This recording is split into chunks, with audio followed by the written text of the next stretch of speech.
तो इस वीडियो में हम बात करने वाले हैं मेंडल के क्रॉस एक्सपेरिमेंट्स की। मेंडल ने कौन कौन से क्रॉस परफॉर्म कराए, उनका क्या रिजल्ट उनको मिला और उससे क्या कंक्लूजन उन्होंने बनाए, ये सब यहाँ पे डिस्कस करने वाले हैं। तो मेंडल ने जो क्रॉस एक्सपेरिमेंट परफॉर्म कराए थे उसमें उन्होंने दो तरह के क्रॉस परफॉर्म कराए, एक मोनोहाइब्रिड क्रॉस और एक डाईहाइब्रिड क्रॉस। तो इन्होंने यहाँ पे दो तरह के क्रॉस परफॉर्म कराए, एक मोनोहाइब्रिड क्रॉस और दूसरा डाईहाइब्रिड क्रॉस। क्या फर्क होता है दोनों में? मोनोहाइब्रिड यानी कि है जब हम एक सिंगल कैरेक्टर का इनहेरिटेंस पढ़ने के लिए क्रॉस कराते हैं। इस तरह के क्रॉस में हम क्या पढ़ते हैं? किसी भी एक सिंगल कैरेक्टर का इनहेरिटेंस, मान लो हाइट का इनहेरिटेंस पढ़ रहे हैं तो सिर्फ हाइट का इनहेरिटेंस पढ़ेंगे, फ्लावर कलर का इनहेरिटेंस पढ़ रहे हैं तो सिर्फ फ्लावर कलर का इनहेरिटेंस पढ़ेंगे, एक सिंगल कैरेक्टर का इनहेरिटेंस। आपको यह भी मालूम है कि एक सिंगल कैरेक्टर किसी एक सिंगल जीन के थ्रू कंट्रोल होता है, तो हम इसको यहाँ पे और अच्छे से और डिफाइन कर सकते हैं कि यहाँ पर एक सिंगल जीन का इनहेरिटेंस पढ़ा जाता है, किसी भी एक सिंगल जीन का इनहेरिटेंस पढ़ते हैं। हाइट के लिए टी जीन होता है, इसी तरह से फ्लावर कलर के लिए अलग जीन होगा, हर कैरेक्टर के लिए एक जीन होता है, तो सिंगल जीन का इनहेरिटेंस हम यहाँ पर पढ़ते हैं। डाईहाइब्रिड क्रॉस की बात करें तो वहाँ पर सिचुएशन अलग है, वहाँ पर हम एक साथ किन्हीं भी दो कैरेक्टर्स की स्टडी करते हैं। एक सिंगल टाइम में, एट अ सिंगल टाइम, एक सिंगल क्रॉस में हम क्या स्टडी करते हैं? टू कैरेक्टर्स का इनहेरिटेंस स्टडी करते हैं। किन्हीं भी दो कैरेक्टर्स का अगर हम इनहेरिटेंस साथ में पढ़ रहे हैं तो उस तरह के क्रॉस एक्सपेरिमेंट को डाईहाइब्रिड क्रॉस बुलाया जाता है। हर एक कैरेक्टर एक जीन को कंट्रोल करता है, तो अगर दो कैरेक्टर्स को पढ़ रहे हैं मतलब कि दो जीन्स को पढ़ रहे हैं, तो इसीलिए हम यहाँ पर दो जीन का इनहेरिटेंस भी पढ़ रहे होते हैं। ये दो तरह के क्रॉस मेंडल ने परफॉर्म कराए। क्या एक्सपेरिमेंट है, कैसे रिजल्ट मिले, वो एक एक करके देखेंगे। पहले है मोनोहाइब्रिड क्रॉस। तो पहला जो क्रॉस पढ़ने वाले हैं वो है मोनोहाइब्रिड क्रॉस।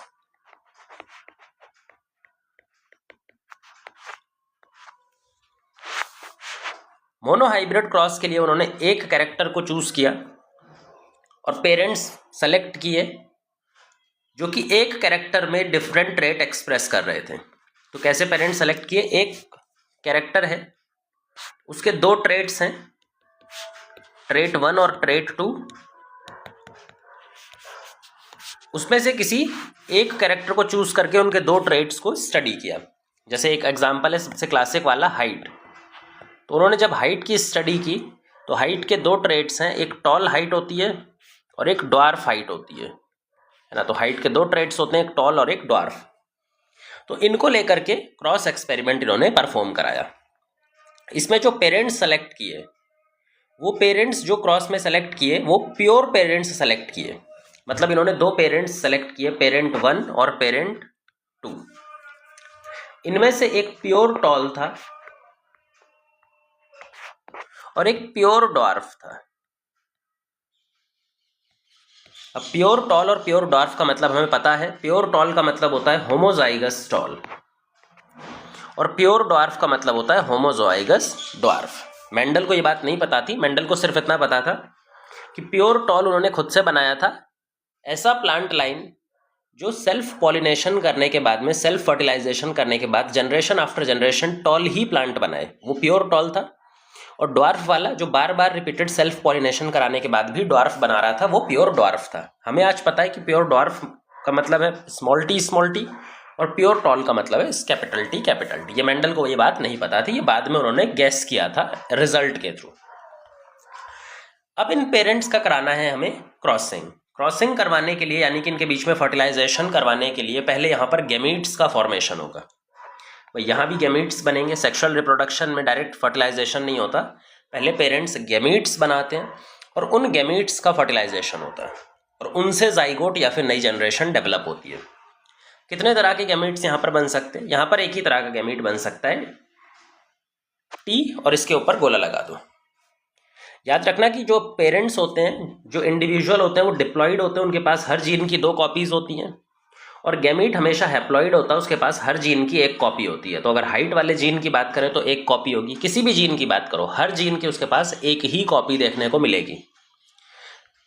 जैसे प्योर टॉल ने अपना गैमीट बनाया है, वैसे ही प्योर ड्वार्फ भी अपना गैमीट बनाएगा। यहां भी सिर्फ एक ही पॉसिबिलिटी है गैमीट बनने की, स्मॉल टी। दूसरा कोई कॉम्बिनेशन बन ही नहीं सकता, क्योंकि दोनों ही एलील्स स्मॉल टी वाले।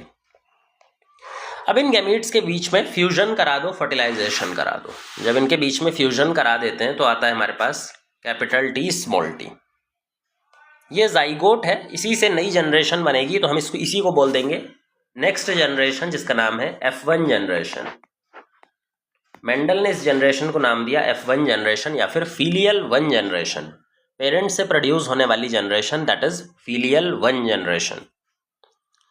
फीलियल 1 जनरेशन के अंदर उन्होंने एक बहुत यूनिक चीज ऑब्जर्व की कि जो 100% बच्चे थे, 100% बच्चे या फिर ऑफस्प्रिंग्स जो थे, वो अपने ट्रेट्स में किसी एक पेरेंट को रिजेंबल कर रहे थे। जैसे यहां पर अगर बात करें तो वो सारे के सारे 100% टॉल थे, कोई भी ड्वार्फ नहीं आ रहा था।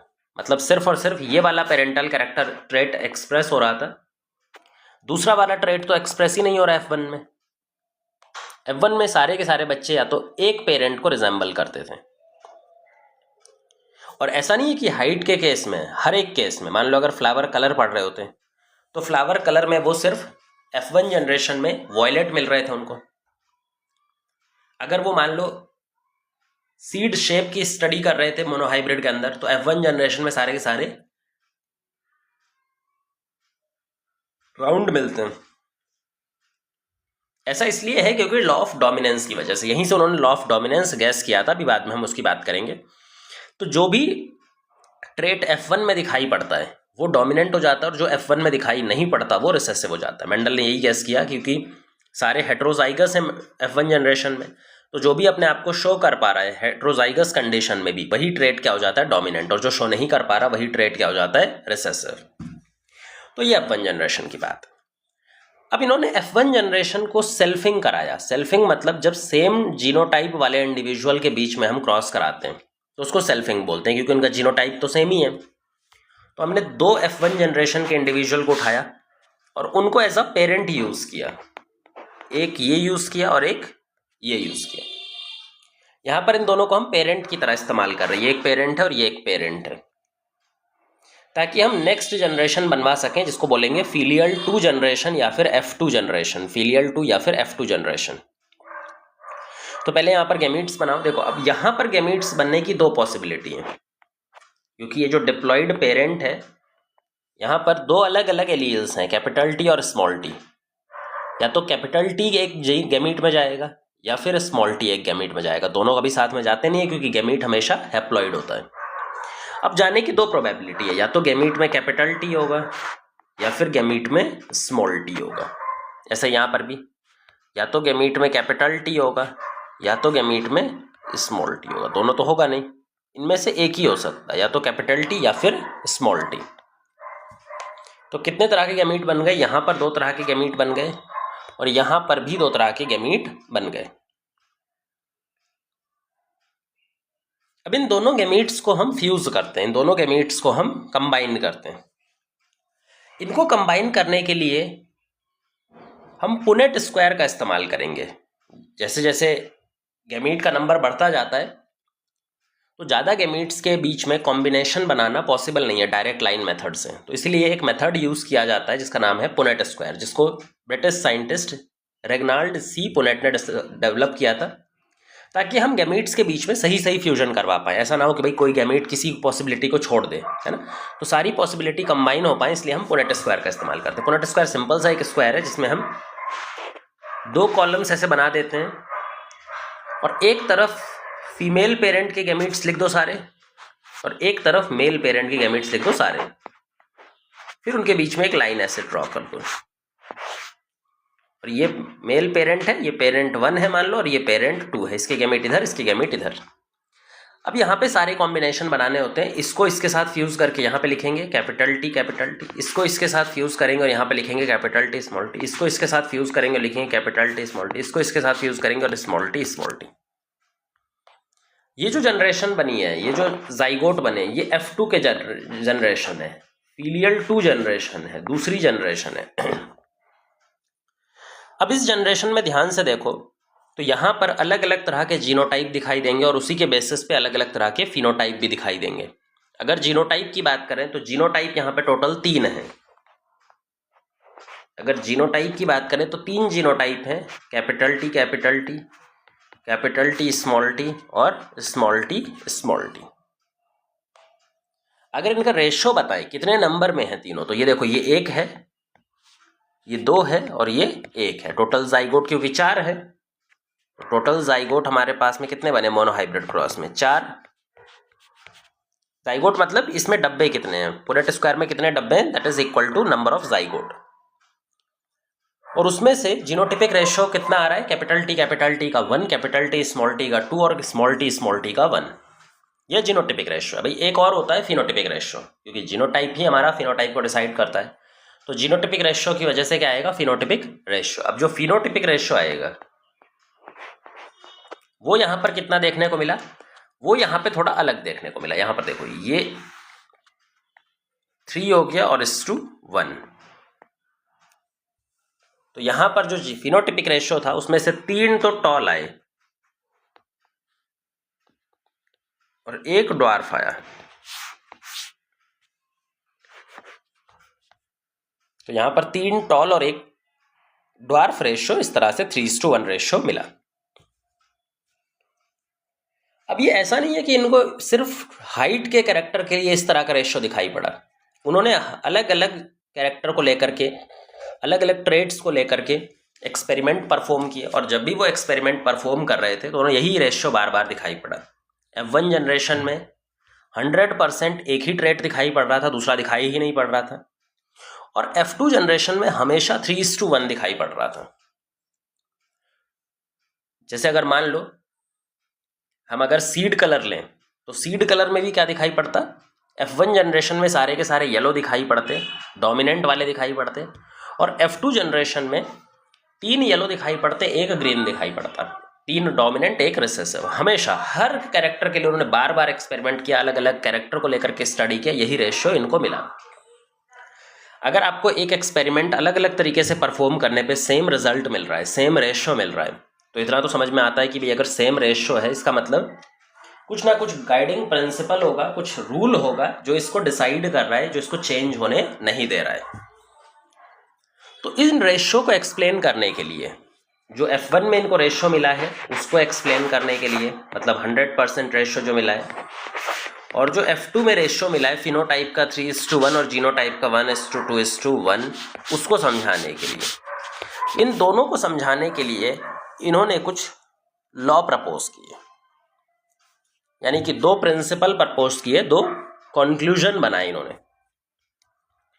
तो मेंडल ने अपने मोनोहाइब्रिड क्रॉस को समझाने के लिए 2 लॉ बनाए। वो कौन से लॉ हैं?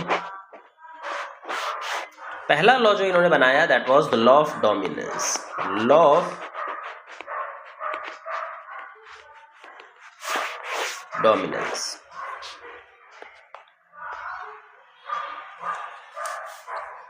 लॉ ऑफ डोमिनेंस में इन्होंने 3 पॉइंट्स बताए जो कि बहुत ज़्यादा इंपॉर्टेंट है। आज के टाइम पे हमें जीन्स के बारे में, क्रोमोसोम के बारे में जो चीज़ें पता हैं वो इसके अंदर टेंटेटिव फॉर्म में या इनिशियल फॉर्म में पहले ही मेंडल ने लिख दी हैं। क्या क्या बातें बताई उन्होंने? तो लॉ ऑफ डोमिनेंस का पहला पॉइंट उन्होंने बताया कि भाई कोई भी कैरेक्टर है, एक कैरेक्टर को कंट्रोल करने के लिए हमारे पास में कुछ डिस्क्रीट यूनिट्स होती हैं, अलग अलग यूनिट्स होती हैं, जिन यूनिट्स का क्या नाम है? फैक्टर। जिन यूनिट्स का क्या नाम है? फैक्टर्स। उन्होंने बोला कि भाई कैरेक्टर्स जो होते हैं वो डिस्क्रीट यूनिट्स, सेल के अंदर में कुछ यूनिट्स होती हैं, अलग अलग कुछ सेगमेंट्स होते हैं, कुछ पार्ट्स होते हैं जो कि कैरेक्टर को कंट्रोल करते हैं। उन यूनिट्स को क्या बोलते हैं? फैक्टर्स। बाद में इन्हीं फैक्टर्स का नाम पड़ गया था जीन्स। जो हम जीन्स बोलते हैं एक्चुअल में वो मेंडल के फैक्टर्स ही हैं, लेकिन मेंडल ने कभी भी फैक्टर टर्म इस्तेमाल नहीं किया। उन्होंने मतलब जीन टर्म इस्तेमाल नहीं किया, उन्होंने फैक्टर टर्म इस्तेमाल किया था। दूसरा जो उन्होंने बताया कि जो फैक्टर्स होते हैं हमेशा वो पेयर में एग्जिस्ट करते हैं। जो फैक्टर्स होते हैं वो किसी भी इंडिविजुअल में एज अ पेयर एग्जिस्ट करते हैं। मतलब हर कैरेक्टर के लिए 2 फैक्टर, एक copy pair of factor exist करता है। जैसे मान लो हाइट के लिए आज के टाइम पे हम उसको जीन बोलते हैं। तो हाइट के लिए हमारे पास कितने फैक्टर होते हैं? 2 फैक्टर होते हैं। कैपिटल टी हो सकता है, स्मॉल टी हो सकता है, कैपिटल टी स्मॉल टी हो सकता है, बट होते तो 2 है ना, कोई से भी 2 होंगे बट होंगे 2। तो फैक्टर हमेशा पेयर में एग्जिस्ट करते हैं। तीसरा इन्होंने पॉइंट बताया कि अगर हमारे पास में डिसिमिलर फैक्टर है, मतलब हेट्रोजाइगस कंडीशन की ये बात कर रहे हैं यहाँ पे, अगर हमारे पास में जो दोनों फैक्टर्स हैं वो डिसिमिलर टाइप के हैं, मतलब कि हेट्रोजाइगस कंडीशन, आज के टाइम पे हम मानते हैं कि इसी को बोलते हैं हेट्रोजाइगस कंडीशन, जैसे कैपिटल टी स्मॉल टी। अगर तो हेट्रोजाइगस कंडीशन है तो ऐसी कंडीशन में इन दोनों में से जो 2 अलग अलग एलील्स यहाँ पर प्रेजेंट है, 2 अलग अलग फैक्टर्स हैं, उनमें से कोई एक एक्सप्रेस कर पाता है। Only one of these can express.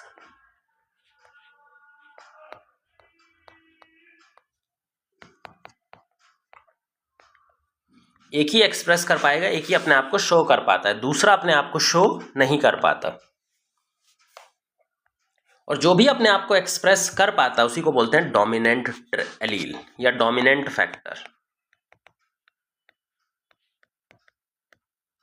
तो जो अपने आप को शो कर पाता है उसको बोलते हैं डोमिनेंट फैक्टर, और जो अपने आप को शो नहीं कर पाता उसको बोलते हैं रिसेसिव फैक्टर। जो दूसरा वाला हो जाता है वो रिसेसिव हो जाता है। जैसे अभी हमने हाइट के लिए बात किया था, तो जो कैपिटल टी था वो डोमिनेंट था और स्मॉल टी क्या हो जाता है? Recessive trait. तो स्मॉल टी क्या हो जाएगा? Recessive trait. तो ये इनका पहला लॉ है, law of dominance. Law of dominance के 3 पॉइंट्स बहुत इंपॉर्टेंट हैं कि कैरेक्टर को यूनिट्स कंट्रोल करती हैं, जो कि डिस्क्रीट यूनिट्स हैं, फैक्टर्स हैं। फैक्टर हमेशा पेयर में एग्जिस्ट करते हैं, और आज हमें मालूम है फैक्टर्स पेयर में क्यों एग्जिस्ट करते हैं, क्योंकि हम डिप्लॉयड हैं। तो एक तरह से हमारे डिप्लॉयड होने की प्रेडिक्शन किसने कर दी थी? मेंडल ने बहुत पहले ही कर दी थी। तीसरा पॉइंट इन्होंने बताया कि अगर हेट्रोजाइगस कंडीशन है, हेट्रोजाइगस वर्ड उन्होंने यूज नहीं किया था, उन्होंने बोला था अगर डिसिमिलर फैक्टर है, 2 अलग अलग तरह के फैक्टर्स का इस्तेमाल हो रहा है सेल के अंदर, 2 अलग अलग तरह के फैक्टर्स पाए जा रहे हैं, तो उस कंडीशन में उनमें से कोई एक ही अपने आप को एक्सप्रेस कर पाएगा। जो एक्सप्रेस कर पाएगा उसको बोलेंगे डोमिनेंट, और जो एक्सप्रेस नहीं कर पाएगा उसको बोलेंगे रिसेसिव। तो ये हो गया मेंडल का लॉ ऑफ डोमिनेंस।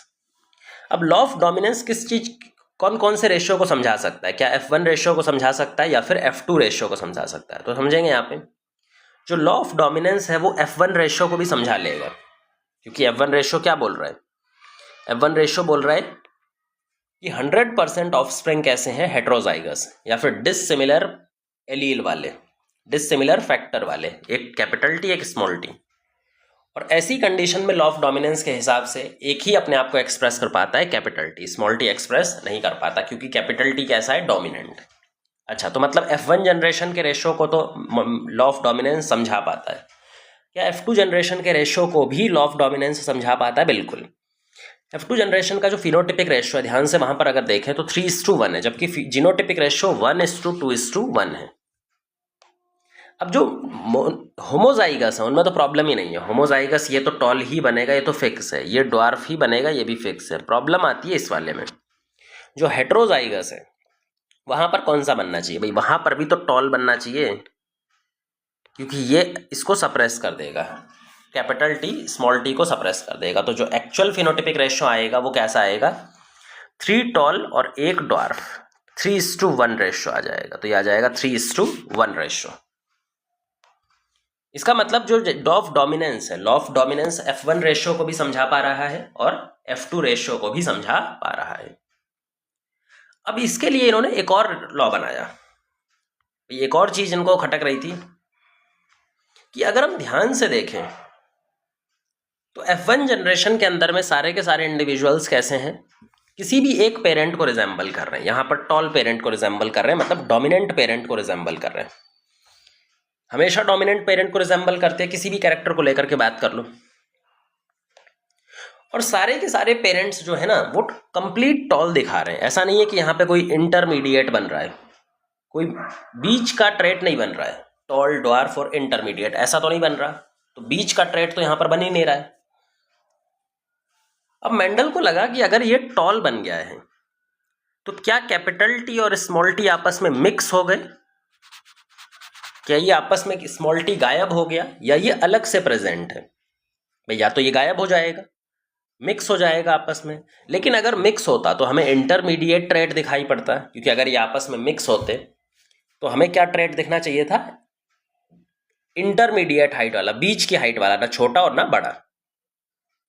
तो ये समझ में नहीं आ रहा था कि जो शॉर्ट हाइट थी वो गई कहाँ, ना तो वो एक्सप्रेस कर पा रही है ना वो दिख रही है, तो वो गई कहाँ, क्या वो गायब हो गई, मिक्स हो गई, कहाँ गई। तो इसके लिए जब इन्होंने F2 रेशो प्रोड्यूस किया, तो F2 रेशो इन्होंने प्रोड्यूस किया, तो वहां पर देखा कि वहां पर टॉल इंडिविजुअल भी दिखाई पड़ रहे हैं और ड्वार्फ इंडिविजुअल भी दिखाई पड़ रहे हैं। तो जो ड्वार्फ हाइट F1 रेशो में नहीं दिखाई पड़ रही थी, F1 जनरेशन में दिखाई नहीं पड़ रही थी, वो वापस लौट के कहाँ आ गई, F2 जनरेशन में। तो वो F2 जनरेशन में वापस आ गई, उसका एक रेशो हमें मिला, टॉल 3 और एक ड्वार्फ। इसका मतलब कि जो ड्वार्फ हाइट थी वो कहीं गायब नहीं हुई थी। इसका मतलब जो ड्वार्फ हाइट थी वो कहीं ना कहीं प्रेजेंट तो थी F1 जनरेशन में, गायब नहीं हुई थी, उसके साथ मिक्स भी नहीं हुई थी, सिर्फ वो वहां पर प्रेजेंट थी और अगली जनरेशन में अलग हो गई। इसी चीज को समझाने के लिए वो लेकर के आए लॉ ऑफ सेग्रीगेशन। सो दूसरा लॉ है law of segregation of factors. तो जो सेकंड लॉ हम पढ़ने वाले हैं दैट इज, इसको लॉ ऑफ सेग्रीगेशन भी बोला जाता है या law of segregation of factors भी बोल सकते हो, या इसी का दूसरा नाम एक और है law of purity of gametes. Law of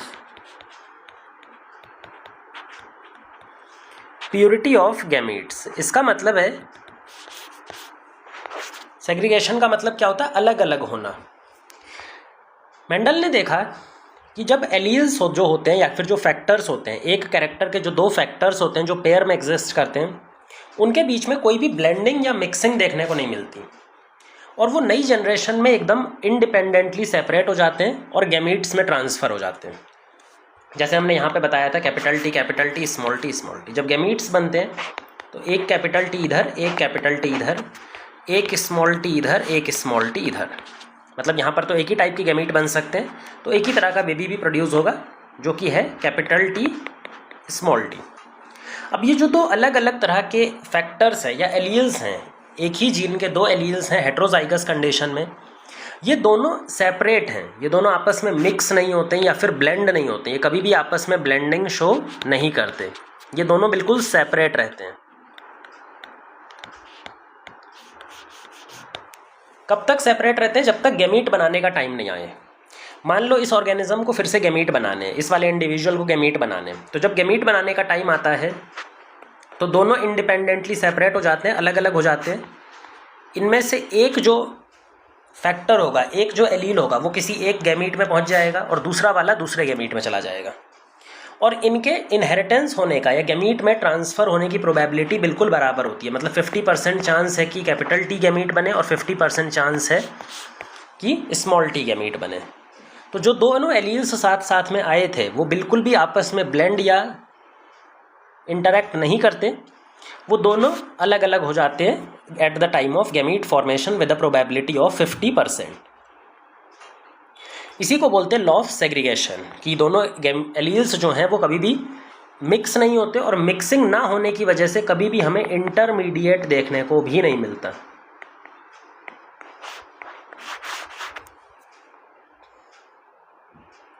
और दोनों अलग अलग हो जाएंगे और नेक्स्ट जनरेशन में दोनों के दोनों कैरेक्टर्स, दोनों के दोनों ट्रेट्स वापस डेवलप हो जाते हैं। अब इसको law of purity of gametes क्यों बोलते हैं? लॉ ऑफ सेग्रीगेशन तो समझ में आ गया, क्योंकि यहाँ पे जो एलील्स हैं वो गैमीट फॉर्मेशन के टाइम पर सेपरेट हो जाते हैं। पर law of purity of gametes का मतलब है, देखो प्योरिटी का मतलब होता है सिंगल टाइप ऑफ एलील। किसी भी जीन का अगर एक सिंगल टाइप का एलील एक ऑर्गेनिज्म में प्रेजेंट है या एक जगह पे प्रेजेंट है तो उसको बोलते हैं प्योरिटी। जैसे हमने प्योर लाइन बनाई थी, मेंडल ने प्योर लाइन बनाई थी, तो प्योर लाइन में क्या था, होमोजाइगस कंडीशन, यानी कि दोनों के दोनों एलील एक टाइप के थे, या तो कैपिटल टी या स्मॉल टी।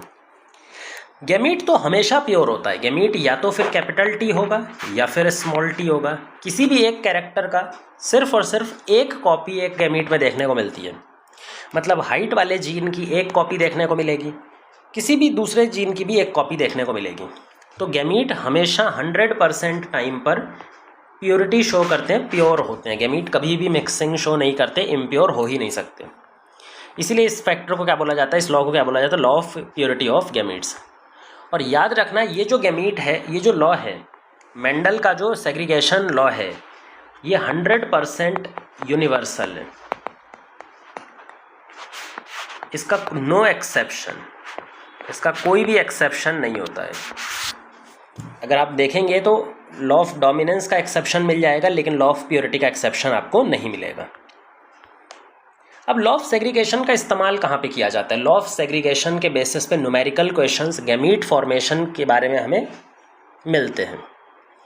तो ये दोनों लॉज हमने पढ़ लिए मोनोहाइब्रिड क्रॉस वाले, जो मोनोहाइब्रिड क्रॉस को समझाते हैं। अब अगर हम law of segregation of gametes की मदद से कौन सा रेशियो समझा सकते हैं, क्या F1 रेशियो को समझा सकते हैं या फिर F2 रेशियो को समझा सकते हैं? तो law of purity of gametes या फिर सेग्रीगेशन के मदद से हम जो F2 जनरेशन में रेशियो है उसको समझा सकते हैं।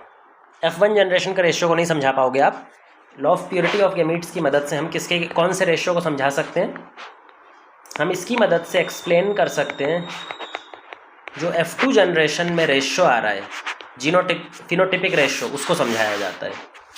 तो ये F2 रेशियो को समझाने के लिए हेल्पफुल है, जबकि लॉ ऑफ डोमिनेंस F1 और F2 दोनों रेशियोज को समझा सकता है।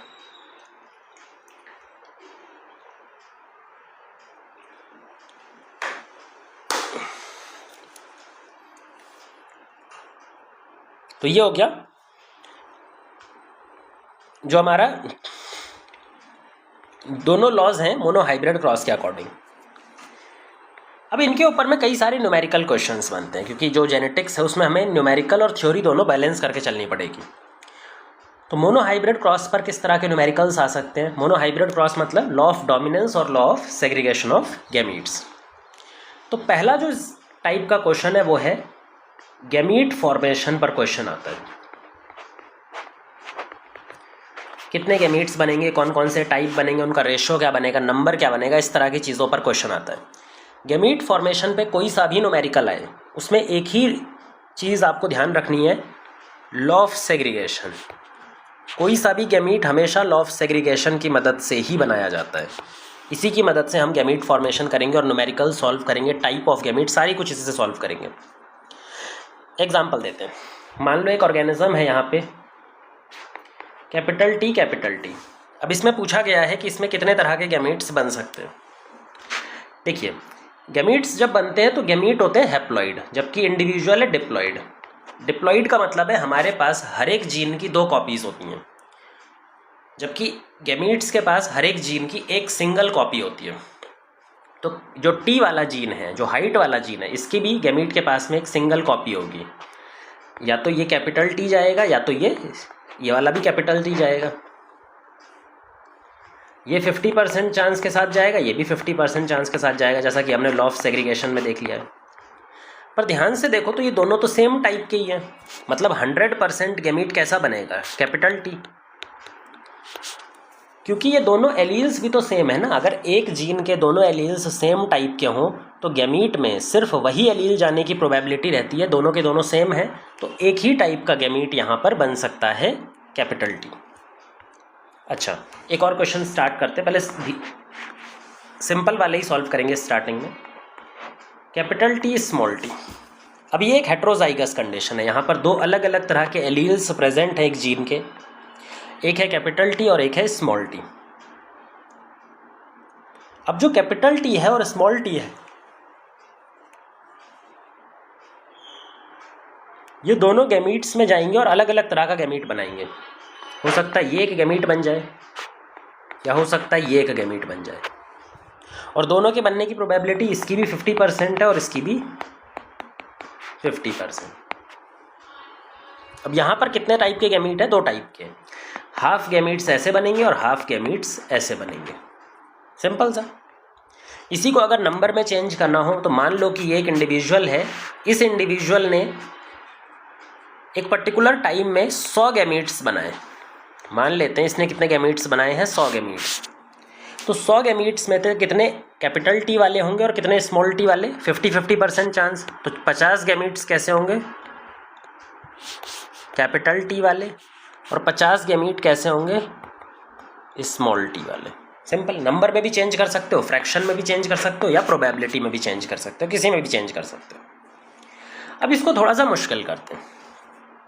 भाई एक इंडिविजुअल के पास में एक जीन तो होता नहीं है, यहाँ तो हम पढ़ रहे हैं कि यहाँ पर एक जीन को लेकर के हम स्टडी कर रहे हैं, बट एक्चुअल में इंडिविजुअल में थाउजेंड्स ऑफ जीन हो सकते हैं।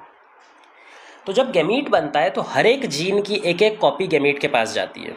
जैसे मानो यहाँ पर एक एग्जांपल लें, एक ऑर्गेनिज्म है जिसके पास में 3 जीन हम बता रहे हैं। जीन तो बहुत सारे होते हैं, हम यहाँ पे 3 बता रहे हैं, 1 जीन, 2 जीन, 3 जीन। ये तीनों हम स्टडी करेंगे अब की बार। हर एक जीन की कितनी कॉपीज़ होनी चाहिए, 2, इसकी 2, इसकी 2, इसकी 2। हर जीन की हमारे पास 2 कॉपीज़ होती हैं। जब गैमीट बनता है तो हर जीन की कितनी कॉपीज़ होती हैं गैमीट के पास, 1-1। मतलब गैमीट के पास में इसकी भी ए की भी एक कॉपी होगी, बी की भी एक कॉपी होगी, और वाई की भी एक कॉपी होगी। ये कॉपी आएगी कहाँ से, ऑब्वियसली आएगी तो पेरेंट से ही। मतलब या तो ए होगा या तो स्मॉल ए, या तो कैपिटल बी, तो सेम ही रहेगा, और वाई की भी 2 पॉसिबिलिटीज़ हैं। अब अगर ध्यान से देखो तो हमने ऊपर ही बता दिया है कि जितने भी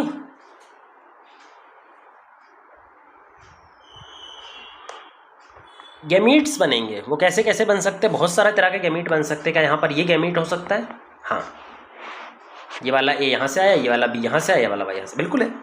अच्छा, कि ये गैमीट हो सकता है, हाँ बिल्कुल है। एक ए की कॉपी है जो यहाँ से आई है, ये वाली, एक बी की जो यहाँ से कॉपी आई ये वाली, और एक वाई की है, स्मॉल वाई, जो यहाँ से आई, बिल्कुल हो सकता है। अच्छा, क्या ऐसा हो सकता है, हाँ ये भी हो सकता है। देखो, तो ऐसे कई तरह के गैमीट्स बन सकते हैं। खाली इसमें आपको ये देखना है कि जो कॉपी गैमीट के पास होनी चाहिए वो पेरेंट्स के पास भी होनी चाहिए। भाई पेरेंट जो है कम से कम उसके पास में तो वो कॉपी हो ना, क्योंकि आएगा तो वो एलील पेरेंट से ही। तो जो भी कॉपी आपके गैमीट में हो वो पेरेंट्स के पास भी होनी चाहिए। तो मतलब ये गैमीट भी बन सकता है, ये भी बन सकता है, ये भी बन सकता है, लेकिन टोटल कितने टाइप के बन सकते हैं भाई? ऐसे तो हम सारे सारे यहाँ पे बनाते रहेंगे क्या, बहुत सारे बनाना तो पॉसिबल नहीं है। तो कितने सारे गैमीट्स यहाँ पर बनने वाले हैं, तो इसके लिए आपको फिर से यहाँ पर चलना पड़ेगा। देखो, जब भी होमोजाइगस कंडीशन होती है तो होमोजाइगस कंडीशन में कितने टाइप का गैमीट बनता है, सिर्फ एक टाइप का, 100% एक ही तरह का गैमीट बनता है। वहीं पे अगर कोई हेट्रोजाइगस कंडीशन में कोई गैमीट प्रेजेंट है, जीन प्रेजेंट है, तो उस हेट्रोजाइगस गैमीट जीन के कंडीशन में होने की वजह से उसका जो गैमीट है वो 2 अलग अलग तरह के गैमीट्स की फॉर्म में बन सकता है, कैपिटल टी और स्मॉल टी। सेम चीज़ हमें यहाँ पे फॉलो करनी है।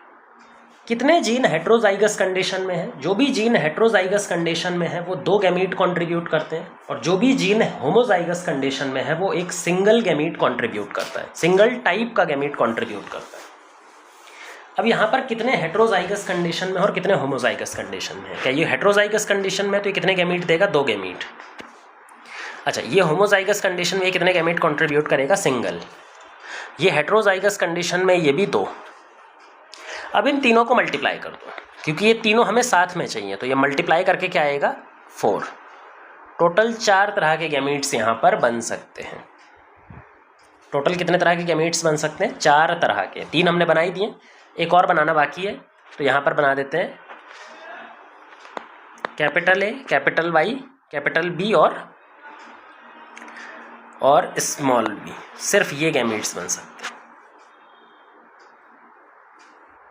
क्योंकि वेरिएशन तो सिर्फ हेट्रोजाइगस वालों में आएगा। देखो, या तो इसके पास कैपिटल होगा या ए, या कैपिटल वाई या स्मॉल वाई, ये तो सब में सेम रहेगा। बी और बी दोनों सेम है तो इसका तो फ़र्क ही नहीं आएगा, इसमें भी बी, इसमें भी बी और इसमें भी बी। तो हमें सिर्फ हेट्रोजाइगस कंडीशन वाले देखने होते हैं। एक और कंडीशन देखते हैं। मान लो मैं तुम्हें ऐसा गैमीट दे दूं, A B B Y Y. यहाँ पर टोटल कितने तरह के गैमीट बनेंगे और वो बना करके दिखाने भी हैं। तो एक बार आप इस वीडियो को पॉज कर सकते हो और इसको ट्राई कर सकते हैं। तो आपने ट्राई कर लिया होगा। अब देखें, यहाँ पे हमें सबसे पहले सर्च करना होता है कि कितने हेट्रोजाइगस और कितने होमोजाइगस जीन है। ये एक होमोजाइगस है, ये भी एक होमोजाइगस जीन है, ये हेट्रोजाइगस कंडीशन में। इन तीनों में से एक हेट्रोजाइगस कंडीशन शो कर रहा है, जबकि बाकी दोनों होमोजाइगस कंडीशन शो कर रहे हैं। जो भी हेट्रोजाइगस होता है वो 2 गैमीट कंट्रीब्यूट करता है, वो 2 गैमीट्स का फॉर्मेशन करता है। जो भी होमोजाइगस होते हैं वो एक गैमीट का कंट्रीब्यूशन करता है, एक गैमीट का कंट्रीब्यूशन करता है। जब इनको आप मल्टीप्लाई करोगे तो ये आएगा 2, तो टोटल 2 ही गैमीट्स यहाँ पर बन सकते हैं। टाइप भी बताना हो तो बहुत मुश्किल नहीं है, हमें सिर्फ हेट्रोजाइगस सर्च करना होता है। होमोजाइगस तो एक ही तरह के बनते हैं। तो देखो यहाँ पे कैपिटल वाई, यहाँ पे स्मॉल वाई, बाकी दोनों सेम ही सेम रहेंगे तो इसमें फ़र्क ही नहीं आएगा। ये बन जाएगा कैपिटल ए बी वाई और ये बन जाएगा कैपिटल ए बी वाई। ये एक गैमीट हो गया और एक ये गैमीट हो गया। इनके बनने की प्रोबेबिलिटी भी हाफ हाफ रहेगी। जितने भी गैमीट्स होते हैं उसी को हम 1 से डिवाइड कर देते हैं, तो हाफ या फिर 50%, यहाँ भी हाफ या फिर 50%, ये गैमीट्स बन जाते हैं, ये गैमीट्स बन जाते हैं। फिर अब हम आगे चलते हैं, एक और क्वेश्चन लेते हैं, ये वाला बताना।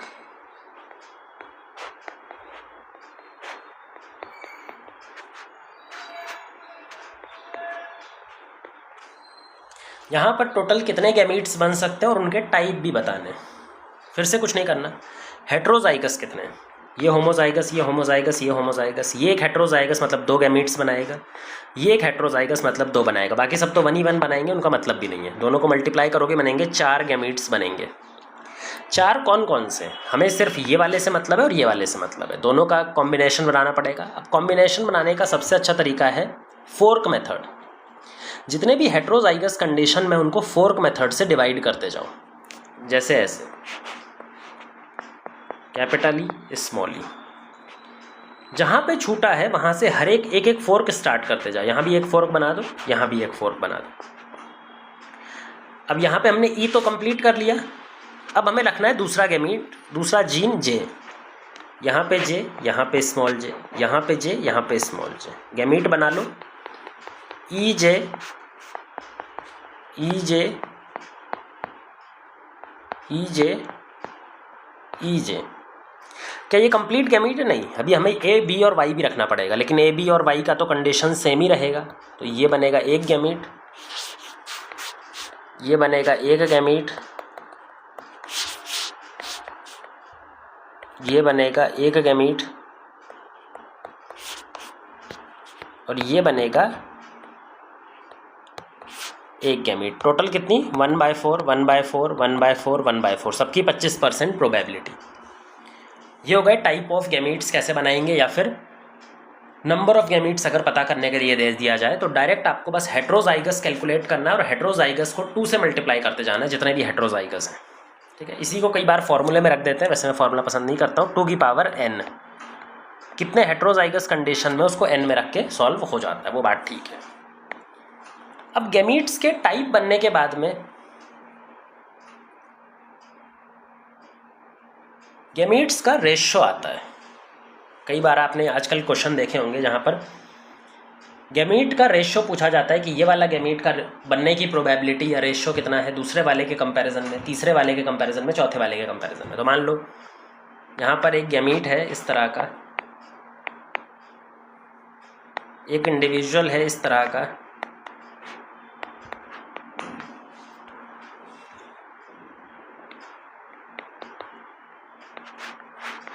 यहाँ पे आपसे पूछा गया है कि यहाँ पर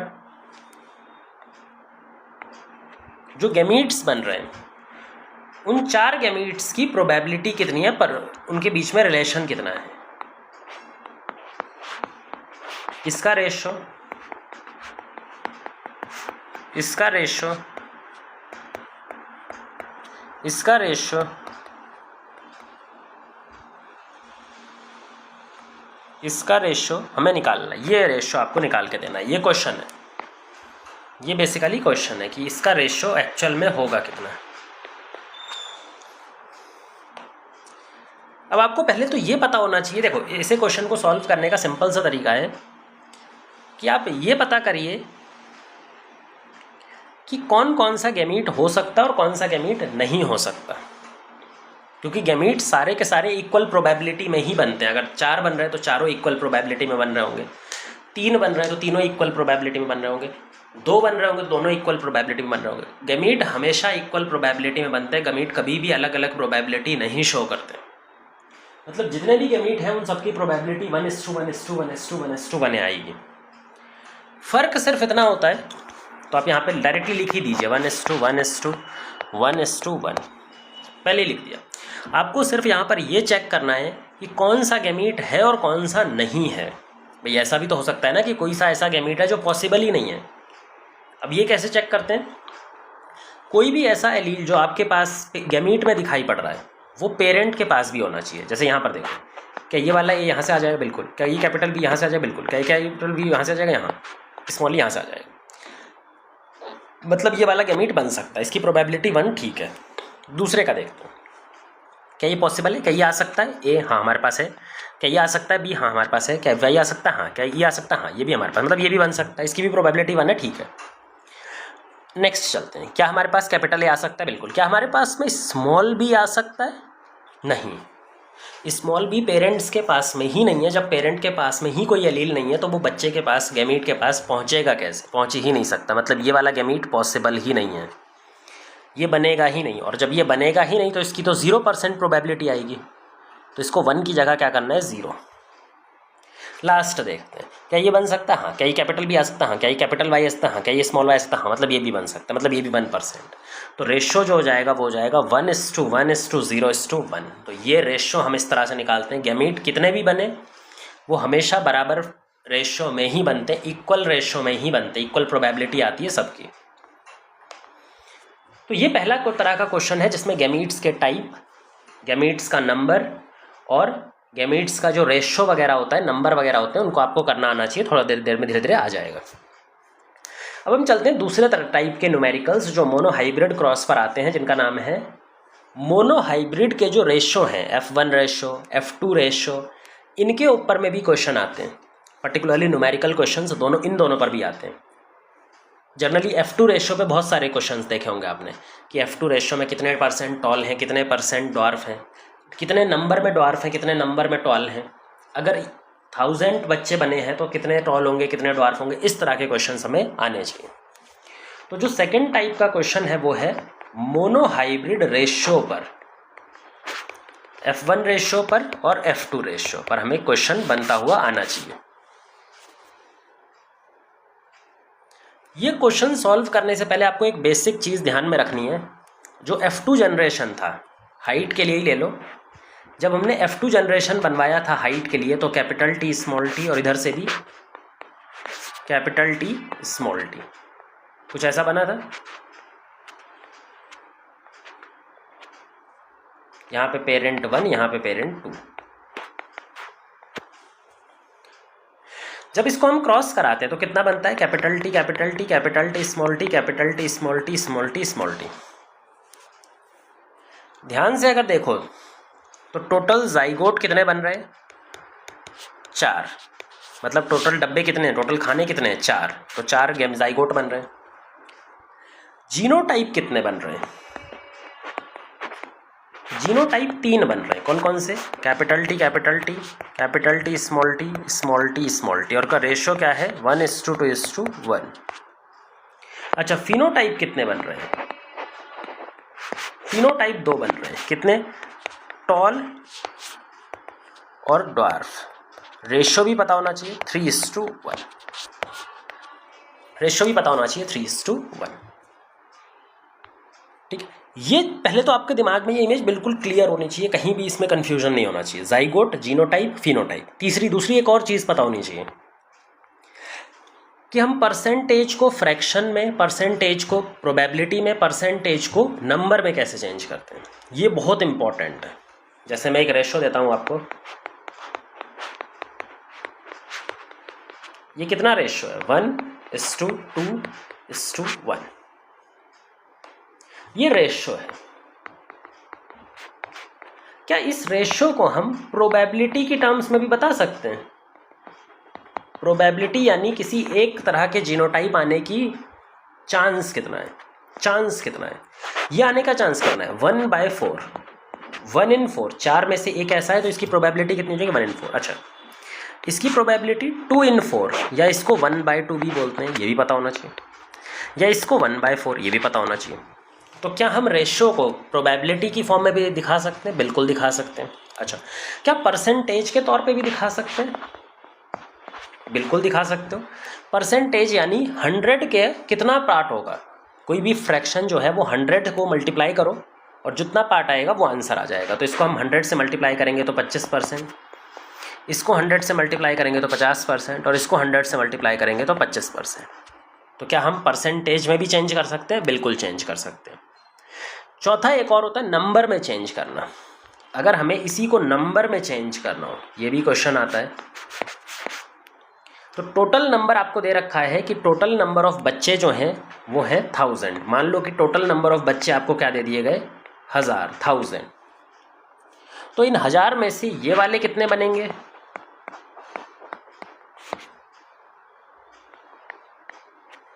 ये वाले कितने बनेंगे और ये वाले कितने बनेंगे? तो ये वाले जो बनेंगे वो बनेंगे 250,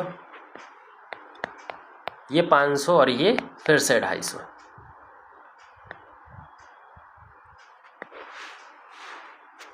तो हमने नंबर में भी चेंज कर लिया। तो आप यहां पर देखो, एक ही चीज को रिप्रेजेंट करने के 4 तरीके होते हैं: रेशियो, प्रोबेबिलिटी, परसेंटेज और नंबर। जिस बच्चे को ये समझ में आ रहा है, और समझ तभी आएगा जब 10th लेवल की बेसिक एक बार यूट्यूब वगैरह पे रेशियो को प्रोबेबिलिटी में करना, प्रोबेबिलिटी को परसेंटेज में करना, परसेंटेज को नंबर में करना। वैसे हम भी सिखाएंगे, बट अगर तुम्हें थोड़ा सा और एक्स्ट्रा आता रहता है तो फ़ायदा मिलता है, एज मिलता है बाकी बच्चों पे, पहले मैं बता दूँ, ठीक है। तो ये अगर थोड़ा सा और अच्छे से कर सकते हैं यूट्यूब वगैरह से तो बहुत अच्छी बात है। हम लोग सिखाएंगे, यहाँ पे नहीं भी सीख रहे हो तो हम लोग सिखा ही रहे हैं। तो देखते हैं यहाँ पे कैसे हम इसके न्यूमेरिकल्स सॉल्व करते हैं, कैसे इसके न्यूमेरिकल्स आते हैं, कितने तरह के न्यूमेरिकल्स आते हैं और कैसे उनको सॉल्व किया जाता है वो समझेंगे। पहले बेसिक क्वेश्चंस से स्टार्ट करते हैं। हमारे पास में एक पेरेंट्स हैं, एक ये पेरेंट है और एक ये पेरेंट है, और पूछा गया है कि फिनोटिपिक रेशियो बच्चों का क्या बनेगा। जो बच्चे बनेंगे उनका फिनोटिपिक रेशियो बनेगा क्या। देखो, इनको क्रॉस करने के लिए सबसे अच्छा तरीका है गैमीट्स बना लो। यहाँ पर 2 तरह के गैमीट्स बनेंगे और यहाँ पे एक ही तरह का गैमीट बनेगा, सिंपल। गैमीट बनाने के बाद डायरेक्ट आपको क्रॉस करना है, कैपिटल ए स्मॉल ए इधर, और इधर एक ही आएगा स्मॉल ए, क्योंकि इधर तो एक ही चांस है। तो टोटल जाइगोट कितने बनेंगे? 2 सिर्फ। एक ये जाइगोट बनेगा और एक ये जाइगोट, 2 के अलावा तो कुछ बन नहीं सकता। जीनोटिपिक रेशियो क्या है यहाँ पे? पहले जीनोटिपिक की बात कर लेते हैं। कैपिटल ए स्मॉल ए इस टू स्मॉल ए स्मॉल ए, 1:1 बराबर बराबर बन रहा है। एक ये बन रहा है, एक ये बन रहा है। तो फिनोटिपिक रेशियो कितना हो गया? वो भी 1:1, क्योंकि ये डोमिनेंट फिनोटाइप दिखाई देगा और ये रिसेसिव फिनोटाइप, तो यहाँ पे भी 1:1 फिनोटाइप दिखाई पड़ेगा। नेक्स्ट क्वेश्चन पे चलते हैं।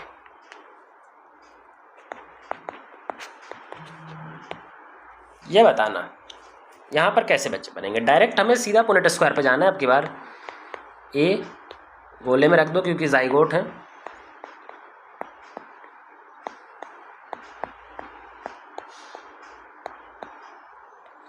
कितने तरह के जीनोटाइप बन रहे हैं? तो जीनोटाइप 2 ही बन रहे हैं, ए एंड ए और ए एंड ए, रेशियो 1:1। पर फिनोटिपिक रेशियो सिर्फ 1, क्योंकि ये भी टॉल आएगा, ये भी टॉल आएगा। तो फिनोटिपिक रेशियो 100% टॉल है, कोई रेशियो यहाँ पर नहीं दिखाई पड़ेगा। तो इस तरह का क्वेश्चन आना चाहिए। अच्छा, अब थोड़ा सा मुश्किल करने चलते हैं और थोड़े से लेवल को बढ़ाते हैं। मान लो एक ये है, ये स्मॉल बी है ना, कैपिटल बी स्मॉल बी। अब इसे हमें क्रॉस कराना है और रेशियो बताना है कि डोमिनेंट और वो रेशियो कितना आएगा, ठीक है। तो इस तरह का न्यूमेरिकल आ सकता है। तो फिर से हमें यही करना है।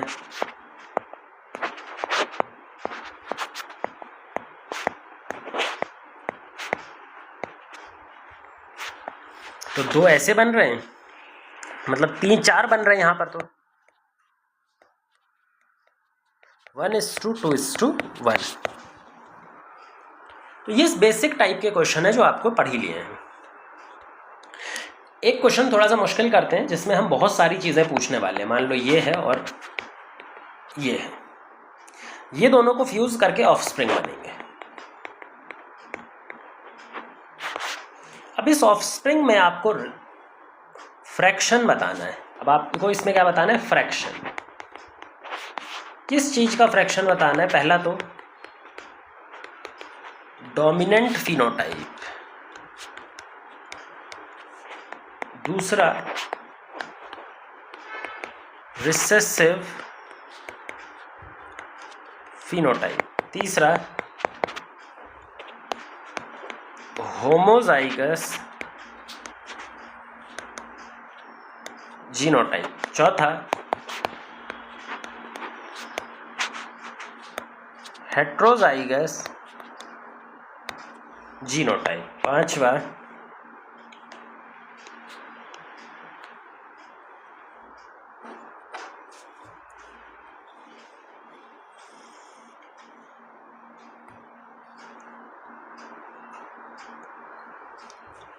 अगर इन बच्चों में 100 बच्चे प्रोड्यूस होते हैं तो उनमें से जो रिसेसिव फिनोटाइप दिखाएंगे वो कितने होंगे, ये चीज़ें आपको बतानी है। इन सब में फ्रैक्शन बताना है और लास्ट हमारा नंबर पे क्वेश्चन है। ये सारी चीज़ें इन्हीं दो पेरेंट्स के लिए निकालनी है। कैसे निकालेंगे, पुनेट स्क्वायर, एक ही तरीका है क्रॉस करने का, एक ही तरीका होता है जिसका नाम है पुनेट स्क्वायर। ठीक है, वो समझ में आ रहा है, बट पुनेट स्क्वायर भी कैसे करेंगे भाई, पुनेट स्क्वायर भी तो करना आता रहना चाहिए ना, ऐसा थोड़ी पुनेट स्क्वायर अपने आप हो जाएगा ना। तो पुनेट स्क्वायर कैसे करेंगे, तो देखो पुनेट स्क्वायर हम करने के लिए इसको पहले पुनेट स्क्वायर बना लो। इधर ए है, इधर भी है, ये एक पेरेंट का गैमेट हो गया, इधर ए है और नीचे भी ए, ये दूसरे पेरेंट का गैमेट हो गया। दोनों बना भी लो, कोई दिक्कत नहीं है, दोनों बना भी लो। अब इससे ही हमें सब कुछ सॉल्व कराना है। टोटल जाइगोट नहीं पूछा मैंने, जाइगोट कितने, 4, जितने डब्बे उतने जाइगोट। अब बताओ यहाँ डोमिनेंट फिनोटाइप का फ्रैक्शन कितना होगा, इसमें डोमिनेंट फिनोटाइप कितने दिखाई देंगे, क्या ये भी डोमिनेंट दिखाई देगा, 1 2 3, 4 में से 3 हमें डोमिनेंट फिनोटाइप वाले दिखाई देंगे। मतलब ये पहला वाला आंसर क्या आएगा, 3/4, 3 डोमिनेंट है टोटल 4 में से। तो ये फ्रैक्शन की बात कर रहा है, तो मतलब हम रेशियो में देंगे 3/4 या फिर पॉइंट्स में देना होगा, तो रेशियो ज़्यादा ठीक है। रिसेसिव फिनोटाइप कितने का दिखाई देगा भाई, रिसेसिव फिनोटाइप सिर्फ इसी का दिखाई पड़ेगा क्योंकि रिसेसिव फिनोटाइप अपने आप को होमोजाइगस रिसेसिव कंडीशन में शो करता है। तो कितने हैं, 1 में 4 में से 1। होमोजाइगस जीनोटाइप कितने हैं भाई, इसमें ध्यान से देखो, होमोजाइगस कौन कौन सा दिखाई दे रहा है। तो क्या ये होमोजाइगस नहीं है, हाँ ये है। क्या ये भी होमोजाइगस है, हाँ। कितने होमोजाइगस हैं, 2, कितने में से 4, टोटल तो 4 ही है। तो रेशियो अब जब भी निकालेंगे तो टोटल में से निकालते हैं, तो 2/4, टोटल 4 है, उसमें से 2 हमारे होमोजाइगस हैं। अगर 2 होमोजाइगस हैं तो बाय डिफ़ॉल्ट बचे हुए 2 हेट्रोजाइगस होंगे, तो हेट्रोजाइगस 2/4, ये भी सेम है। ये फ्रैक्शन हमने निकाल लिया। इसी फ्रैक्शन को बोल सकता था परसेंटेज में, तो परसेंटेज में भी निकाल दो। ये 75% आएगा, ये 25% आएगा, ये हाफ हो जाएगा 50%, ये भी हमारा हाफ हो जाएगा 50%। तो ऐसे भी निकाल सकते हो, लेकिन हमें ये सब नहीं पूछा था। अब हमें पूछा है नंबर का। अगर हमें यहाँ पर टोटल बच्चे कितने बन रहे हैं, 100, तो उसमें से कितने बच्चे रिसेसिव होंगे। टोटल बच्चे हमें मालूम है और उनका फ्रैक्शन जो रिसेसिव है उसका कितना है, रिसेसिव बच्चों का फ्रैक्शन कितना है, 1/4 या 25%। तो टोटल का 1/4 हमें निकालना है। तो टोटल का 1/4 जब हम निकालेंगे तो रिसेसिव बच्चे कितने आ जाएंगे, 25 बच्चे रिसेसिव टाइप के होंगे। इस तरह के different numericals question mono hybrid cross पर बनाए जाते हैं। एक और तरह का क्वेश्चन देखते हैं। अगर एक क्रॉस है capital T, capital small T, ये टॉल है, हेट्रोजाइगस टॉल है, ये होमोजाइगस डॉर्फ। इनके टोटल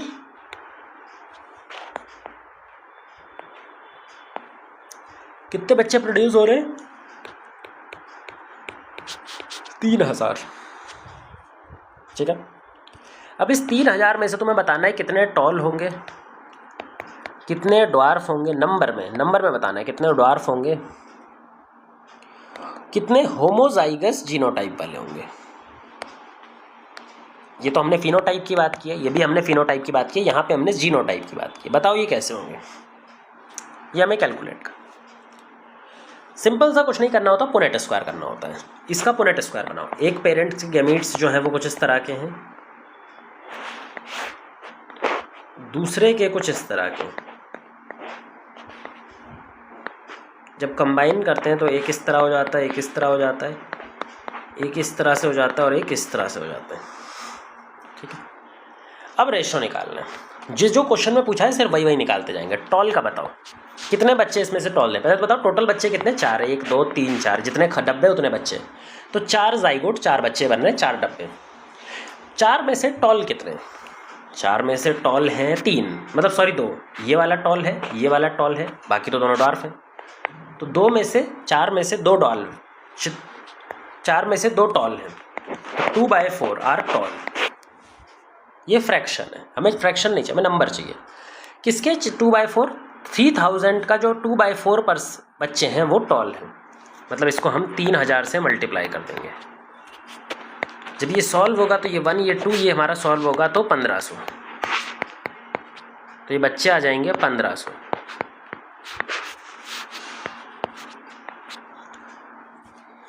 बात करते हैं ड्वार्फ की। ड्वार्फ कितने बच्चे आएंगे ये बताते हैं भाई। प्रोबेबिलिटी देखो पहले, ड्वार्फ इसमें से है कितने? 1।